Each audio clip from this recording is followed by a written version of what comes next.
మిత్రులారా 1983లో తుమ్మల నాగేశ్వరరావు గారు సజీవ సాక్షి.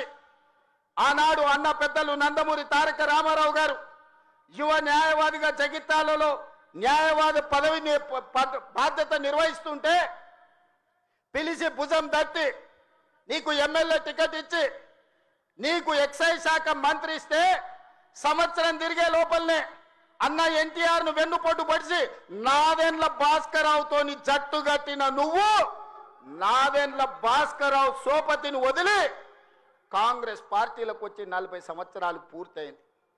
నేను అడుగుతున్నా పెద్ద మనిషిని, ఈ 40 ఏళ్ళు జగిత్యాల నియోజకవర్గమే కాదు కరీంనగర్ జిల్లాలో ప్రతి కాంగ్రెస్ పార్టీ కార్యకర్త 14 ఎన్నికల్లో 11 సార్లు ఎమ్మెల్యే, 3 సార్లు ఎంపీ, ఒకసారి ఎమ్మెల్సీ, 14-15 సార్లు బీఫామిస్తే దుఃఖాన్ని దిగముంగుకొని ఎన్టీఆర్ను వెన్నుపోటు పడిచిన నిన్ను, నాదెండ్ల భాస్కరరావు అనుచరుడైన నిన్ను ఎమ్మెల్యేగా, ఎంపీగా, ఎమ్మెల్సీగా ఏ ఎన్నికల్లో పోటీ చేసినా వేలాది మంది కాంగ్రెస్ పార్టీ కార్యకర్తలు నిన్ను భుజాల మీద మోసిన మాట నిజం కాదా?